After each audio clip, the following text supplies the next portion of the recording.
Okay, here we go again. Oh, this is Nothing But Worry, and I'm Lance, and this is Bonnie, Hello. and we're both tired and achy. Why are you tired and achy, Bonnie? Hold on 1 second. Alright, now, where were we? Achiness. Old and achy, aren't we? I guess Had a so. long week at work, didn't you, sweetie? Yeah, Was the mail bad? it was stupid, is what it is. Oh, They're inefficient. setting the post office up to fail. Did you know that privatization of public services were a major push early on in Hitler's reign? Did you see the thing I sent you? I had to stop watching it. Why? Because it was so dead on? It was square on. It was depressing as hell. Yeah, it's, This whole week has been hell on the political scene. And it's just getting worse. Today I was looking at the first 2 months of Hitler's reign, and it dawned on me. I mean, I had examples for everything except for the Reichstag fire. And that was it a false flag? We don't know.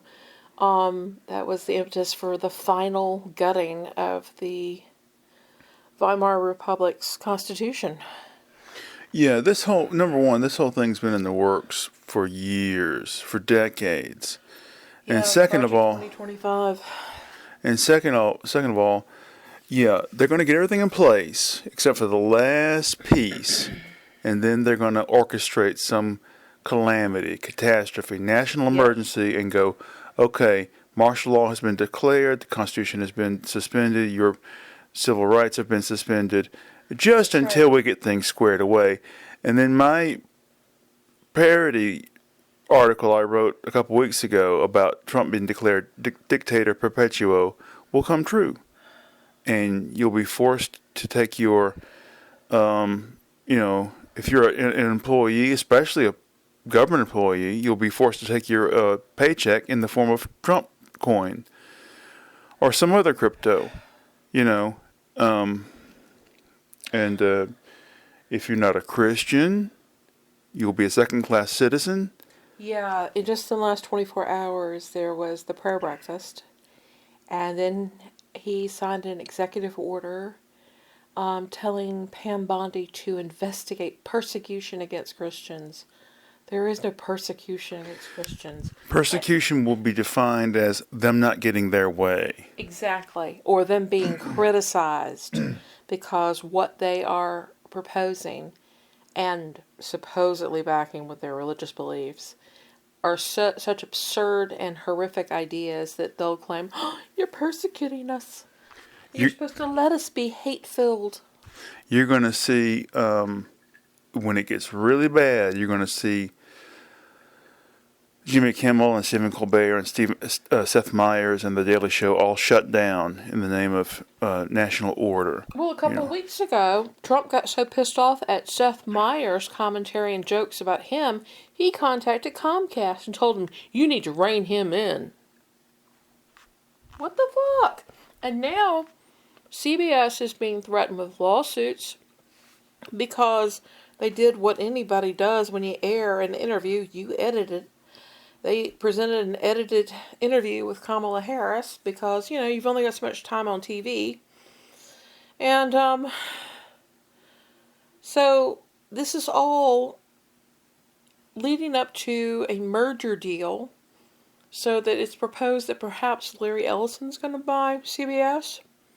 And he is one of the Trump donors and Trump allies, another mega millionaire, billionaire type.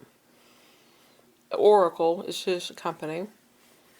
So if he ends up buying CBS, they may very well tell Stephen Colbert, hey, you got to knock it off. Yeah, they're gonna shut down anything they don't like. Yeah, it's coming. ABC was wrong to settle for $15 million for calling Trump a rapist. He is, according to the judge in the trial in New York, the E. Jean Carroll trial, a, quote, adjudicated rapist. I mean, if you diddled a kid the way that he fingered the woman, you'd call that person a rapist, wouldn't you? Well, they're, yeah. I mean, he's just by snapping his fingers, going, "Okay, we don't need the Department of Education; it's gone." And and Congress goes, "Well, that's for we really have that power, but we're going to let him get away with it because he's." Yeah, he is destroying the power of the purse strings. And he has reined in Mike Johnson. Mike Johnson, as Speaker of the House, was one of the most powerful positions in Washington. But he has been completely emasculated by Trump. But he wants it that way. Mike Johnson's on board with that because it's all Christian agenda. It's all tied up with Jesus, and they're gonna privatize the post office, and I'll be out of a job. They're gonna go, well, you can keep your job, but you're gonna work 60 hours a week for no overtime and half the pay and no benefits. You guys seem to have forgotten that your job is a contract job, and it's renewed every couple of years.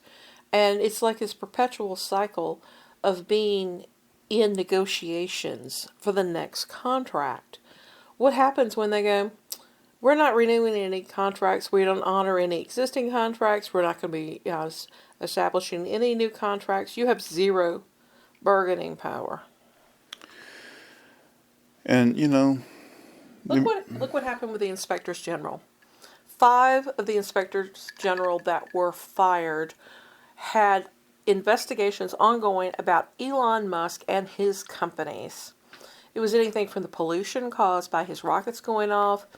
The transportation was looking at him for violating airspace and not giving proper notification for launches. And there were other waste issues. And then Tesla itself was under investigation because they had promised self-driving cars, but they're not self-driving cars.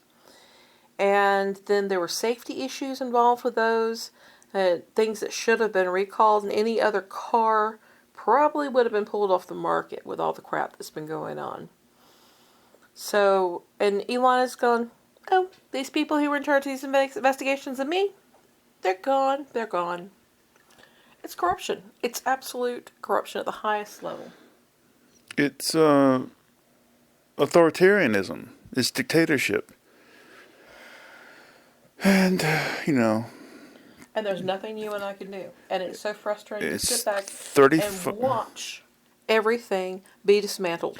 The checks and balances do not exist anymore. They have stacked the court.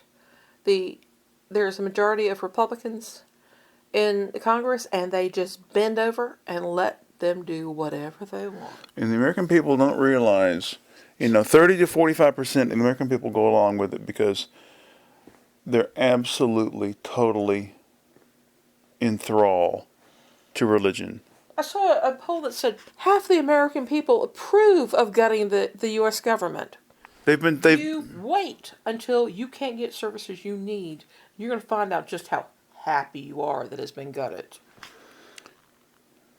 Yeah, well, I don't know what to do, just... Both my parents worked up through the ranks at Social Security. They took calls from people that needed all sorts of assistance. Getting their Social Security check, death benefits after a spouse died, disability, you name it.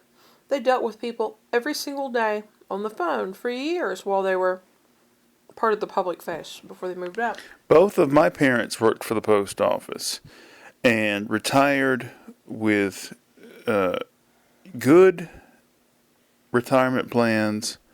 Yeah. And yet they're so blind and ignorant that they're willing to go along with Trump destroying everything. What? They don't realize that everything has changed. They get large checks on their retirement. This past weekend, you were sent a letter for voluntary early retirement. for a very minimal little fee you get out. And they included in this thing a statement that said, this is what you're going to get. By the time I looked over the numbers, I realized that after taxes, after your insurance, all the other miscellaneous deductions, you will bring home in 1 month 1/4 of what you get in 2 weeks' pay. That's obscene. Whereas your parents had enough basically that was equal to the amount that they retired when they were making, what they were making when they retired. Yeah, well, you know, but they're going to go along with it because, and most people will go along with it because their hatred for certain people is so much that they're willing to put up with anything as long as those people feel pain. You know? Anyway. It's more than that, though. It's this idea that people just follow blindly. They don't get upset until it affects them catastrophically. And they're taught just to accept authority, to believe blindly, that accept that somehow their God's in control and it's going to be all right. That brings up, that Hakeem Jeffries saying, well, we don't have to worry because God is still on his throne. Oh, well, why do we even bother having a Democratic Party if that's the case? Just, Oh. And the Democratic Party is just sitting on its ass, just doing nothing. We're formulating a strongly worded response to all of this. Don't you worry. I contacted both of our senators. Both of them are Democrats. And I said, number one, how dare you vote for the Laken Riley Act? It removes access to due process under the law, which is a constitutional guarantee that we've extended to immigrants, to anybody who is here and tried on U.S. soil. Due process under the law, guaranteed by the Constitution. I also said, you should be opposing Trump at every single level. What is the point of me supporting Democrats if you're just going to vote like Republicans? John Ossoff did not vote on one of the secretary positions. Raphael Warnock voted for Doug Burgum. This guy is knee-deep in with the oil companies, and he's going to be in charge of what, environment? They have, this bizarre notion that, traditional decorum must reign, and we must abide by the traditional standards of behavior that have always characterized. The Republicans threw out the rules, and you're getting your asses eaten up by these people who don't. They have no sense of decency or civility or fair play. They are willing to gut you on the public stage, lie to your face, and lie to everybody. Because for them, air. Because all they want is the end. The ends justify the means for these bastards. But it's important to them. They see it as a metaphysical, moral, foundational issue that they overthrow. They throw out morality. I know, but it's their morality.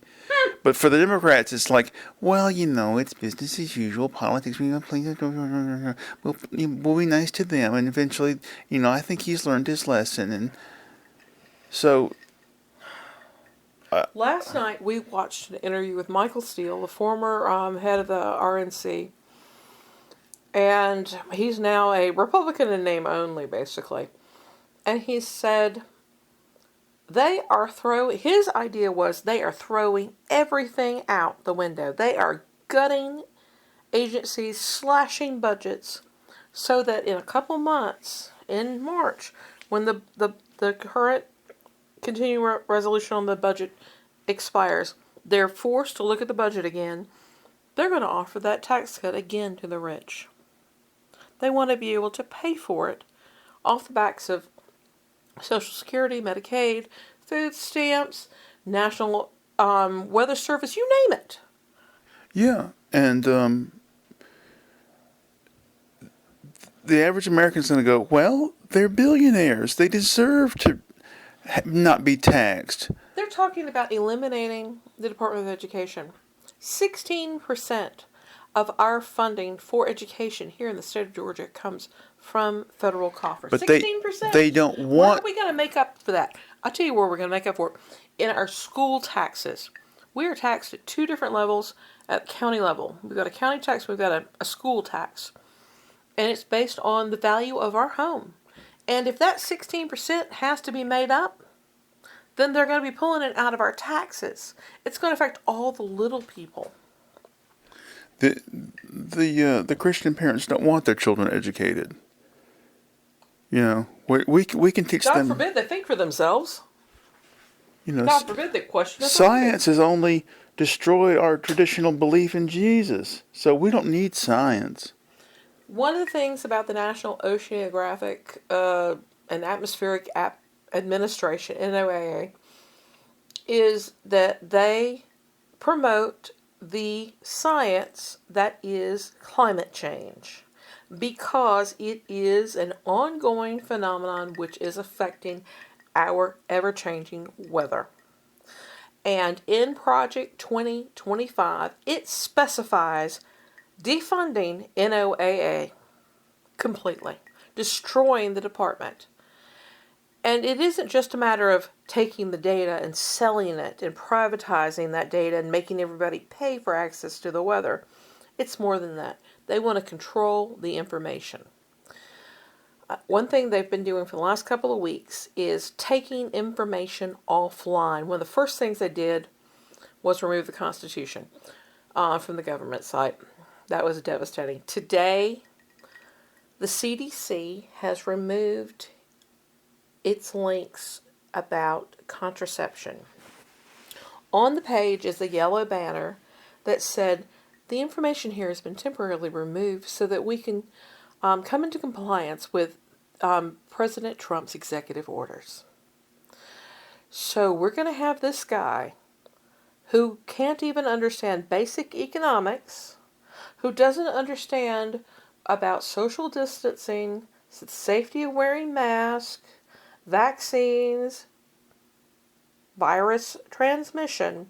He's going to be directing them to what? Talk about holding an aspirin between their knees? I mean, my God. Yeah, well, it's too depressing. I don't know what, Virginia Woolf killed herself because she thought the Nazis were going to take over. She thought that Britain was going to lose the war, and she thought, well, might as well go and kill myself now. Well, maybe it'll be a rainy year this year and the creek will flood and I can put stones in my pockets and walk in. Yeah.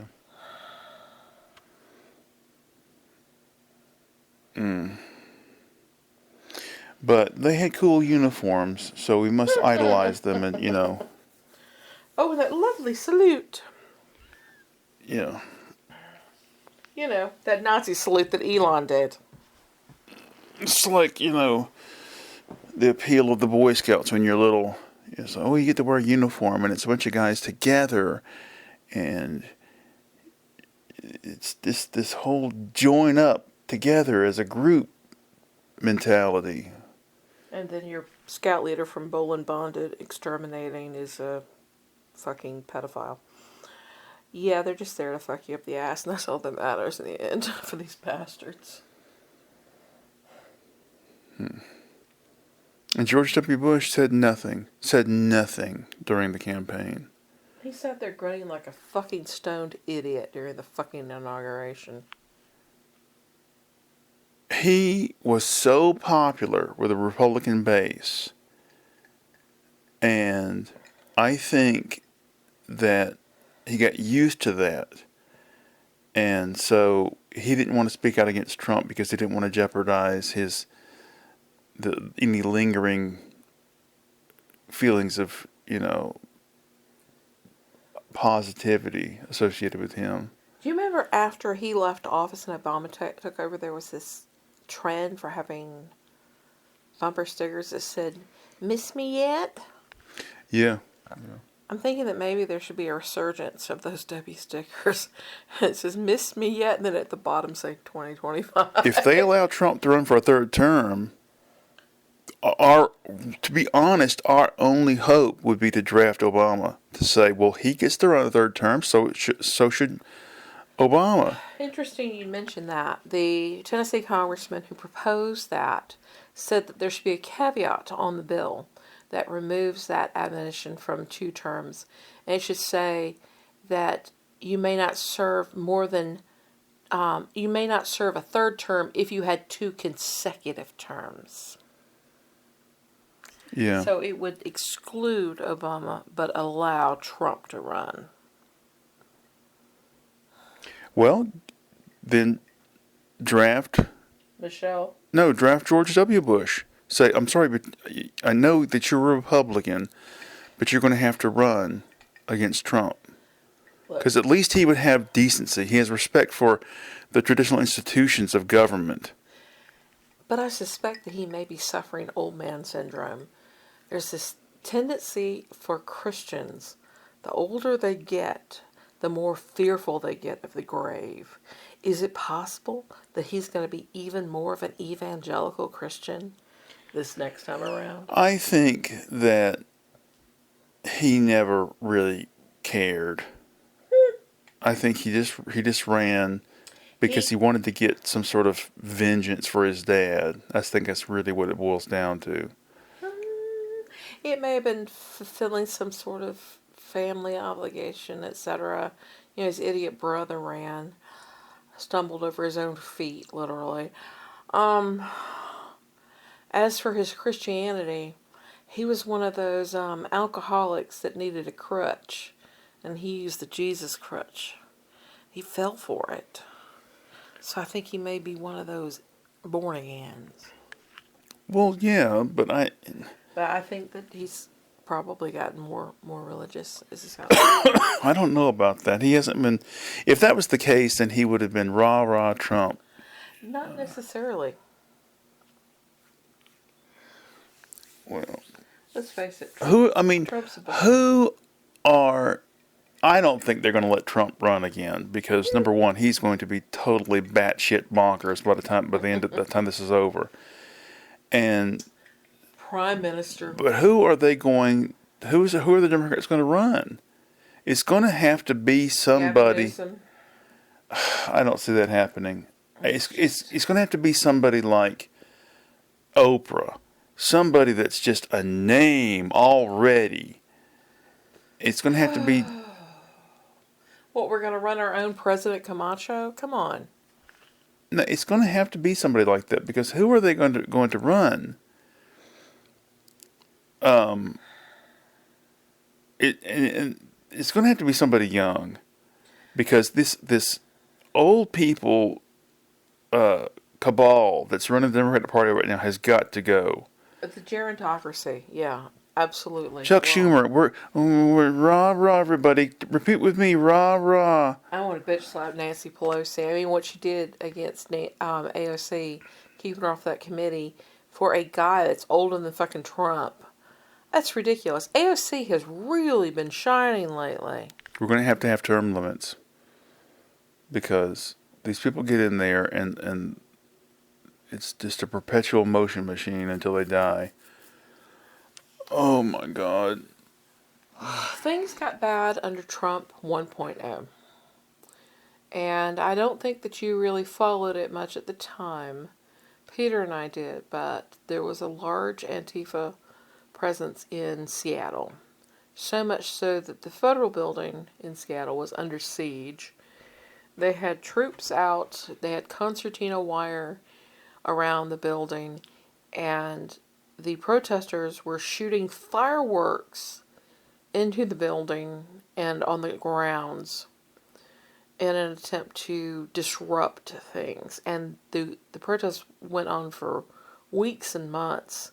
Chad Wolf was with DHS at that point, and he was on the ground trying to bring in all these stormtroopers.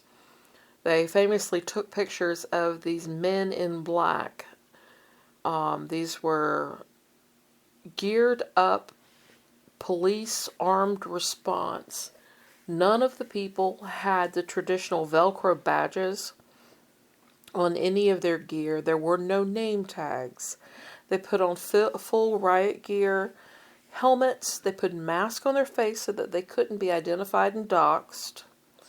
And they couldn't be identified because by their name or their rank. And that's who the protesters were going up against each night. And that's how bad it got in 1.0.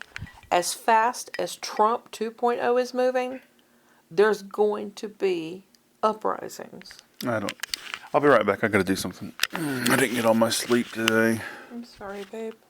At some point, I'm gonna have to go back to sleep. So, a couple weeks ago, there was the famous National Cathedral incident where the female bishop of the National Cathedral, made a statement appealing for mercy to be shown by the president against minority groups, including immigrants, trans, and gay people.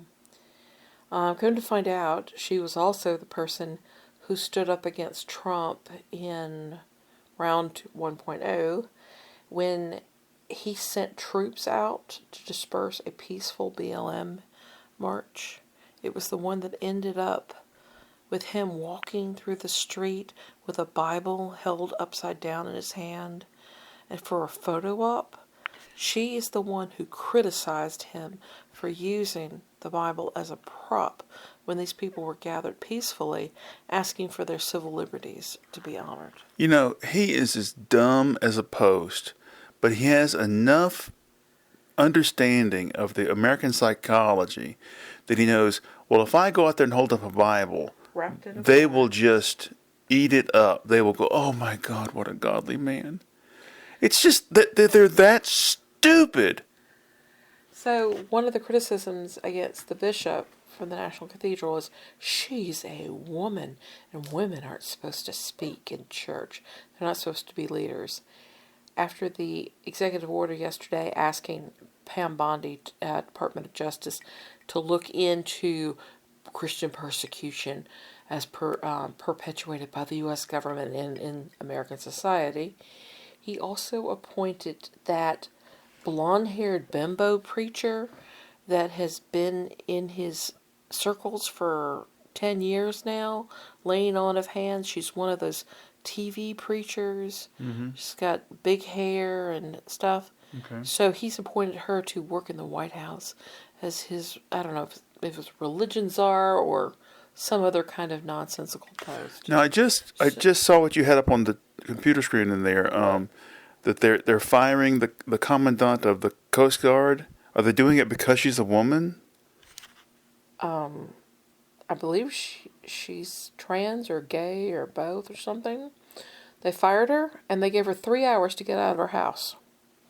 So she's not even allowed to pack up her own things. Traditionally, you're given 30 days to completely move everything out of your military quarters. That's not going to go over well with military people to treat them like that. Well, they don't care because she's either lesbian or trans or something or another, and so she fits the bill of the scapegoat. And they're looking for all kinds of scapegoats. They've demonized so many people, especially the trans community at this point. I'm too tired to focus, really. You want to pause it and come back later? I need to get some basic work done tonight and then slip into a nap at some point. Well, I can grill those burritos up nice and warm for you. Do they have any dairy in them? They do. Okay, I can't have anything with dairy in it for a while. Yeah, and your cookies also have dairy in them too. Yeah.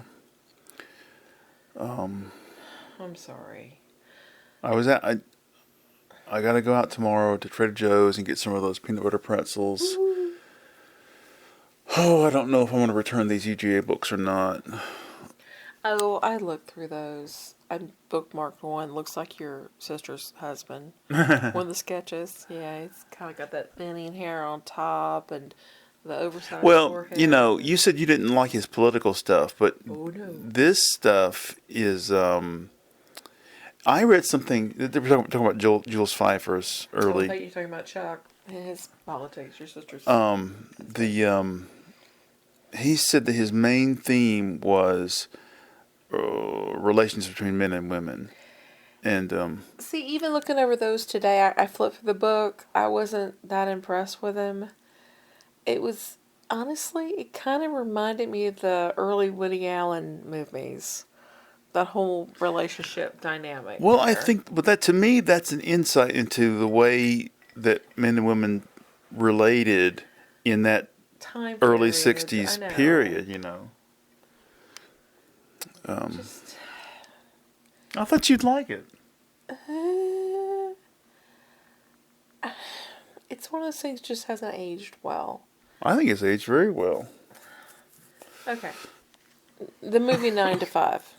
Yeah. Not only the song's bad, but the whole relationship dynamic between what is his Dabney name? Coleman. Dabney Coleman and the women.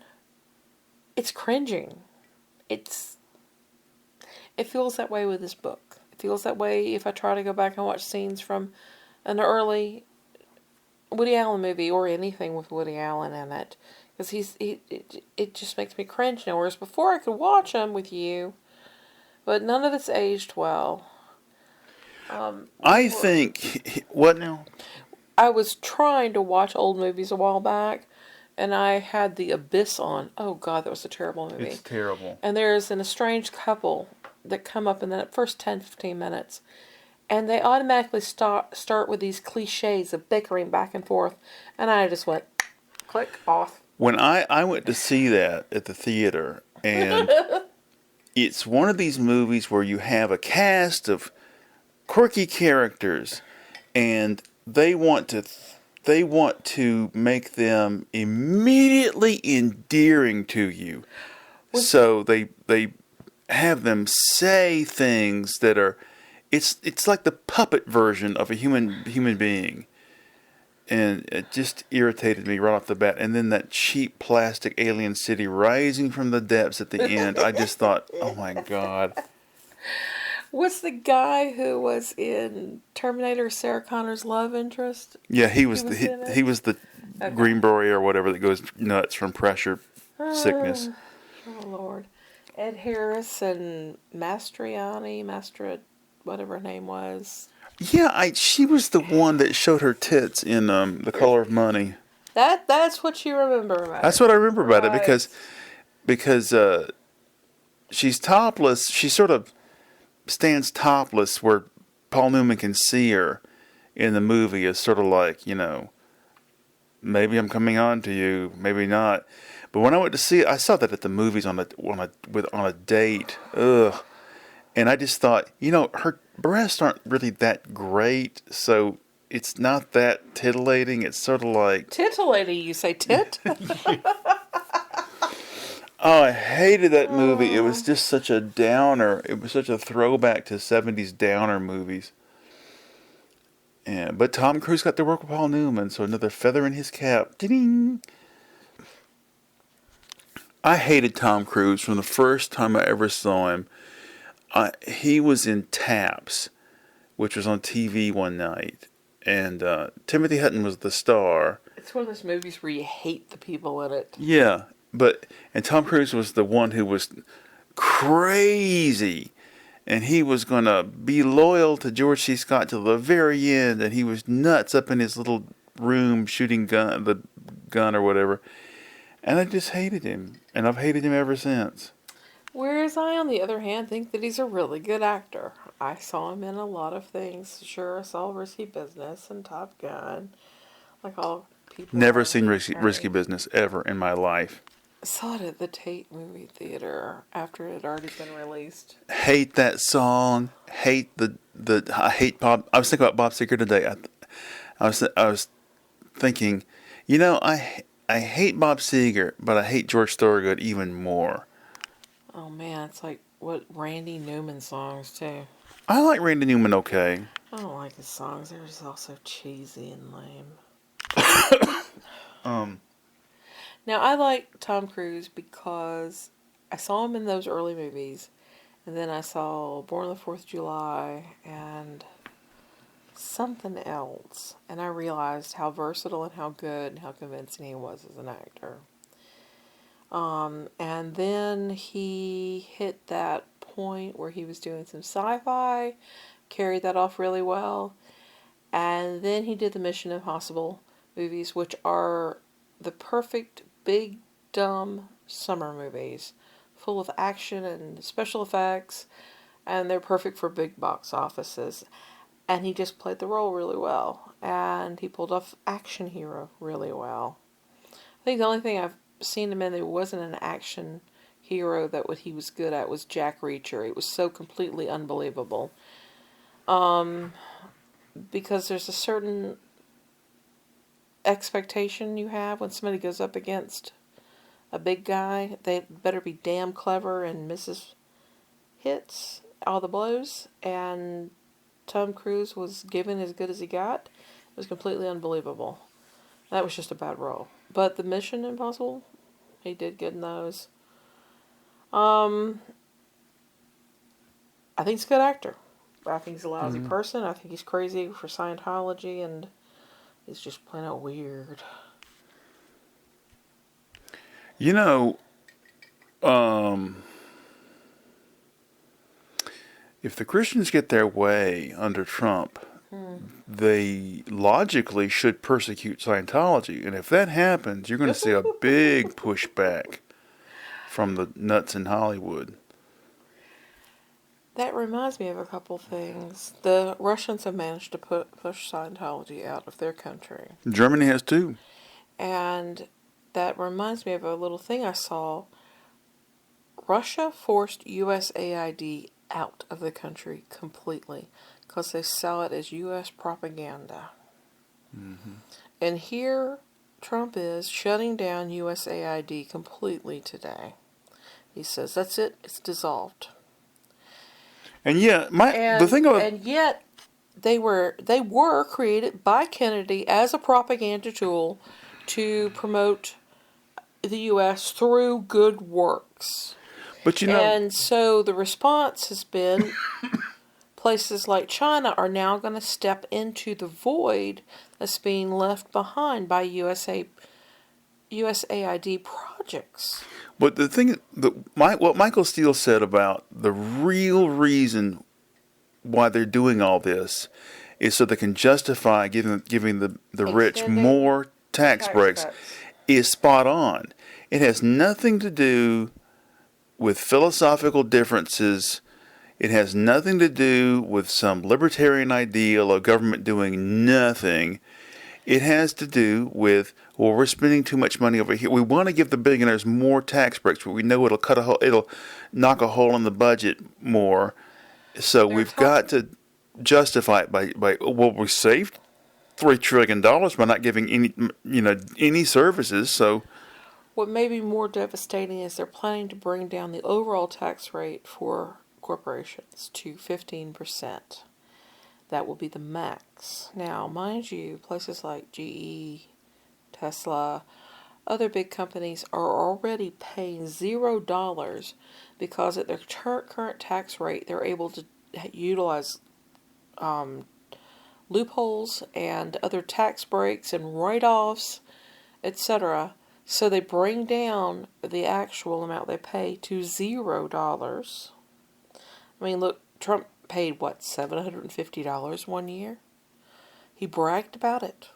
that makes me smart. No, it makes him sucking at the public's teat. Oh, this is depressing. It's highly depressing. And what's going to happen to us? You end up losing the job, we end up losing insurance. Within 2 months, we're probably both dead if we can't get our meds. Well, more than that, we can't afford to live here. We can't afford shit. I don't know what I would do. I can't. I don't know. But that's what's going to happen. And then, you know,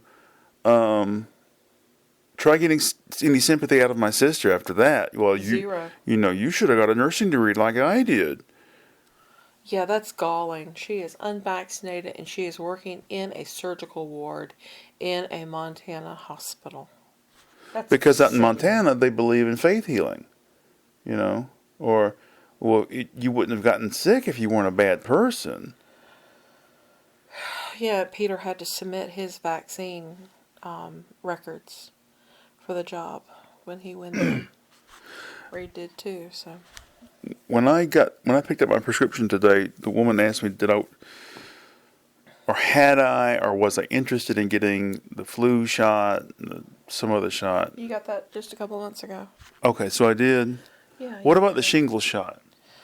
Oh, that's gonna have to be something you deal with Dr. Young. Okay, because I You need didn't. to get it cleared through Dr. Alan Barr, your endocrinologist, and Collins too. Collins. Who's Collins? Not Collins. Collier. Yeah. Oh my God, I don't feel too good. You want to call it quits for the night, sweetie? Um, I mean, you're gonna take your meds in 10 minutes. That means when this has been going on 45 minutes plus. maybe.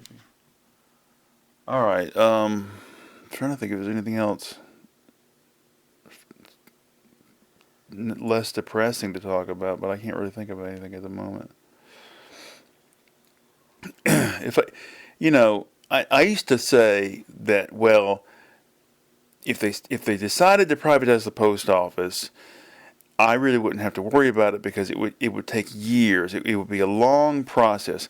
But the way this clumsy fuck it all attitude that the Trump administration has is, Guillotine well, approach. by God, we'll just snap our fingers and say we're privatizing it and holding a public auction that afternoon, and it's done deal. Who cares if the system gets thrown into chaos?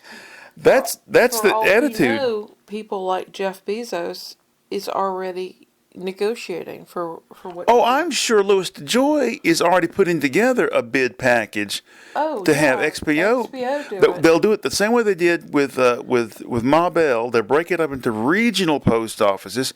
Bezos gets the Chicago area one. DeJoy and his buddies get the Washington D.C. area one. Musk will get the Seattle area one. It'll be broken up that way. You know, oh, competition is good. It lowers prices. When secretly we all work together, you know. Jesus fucking Christ.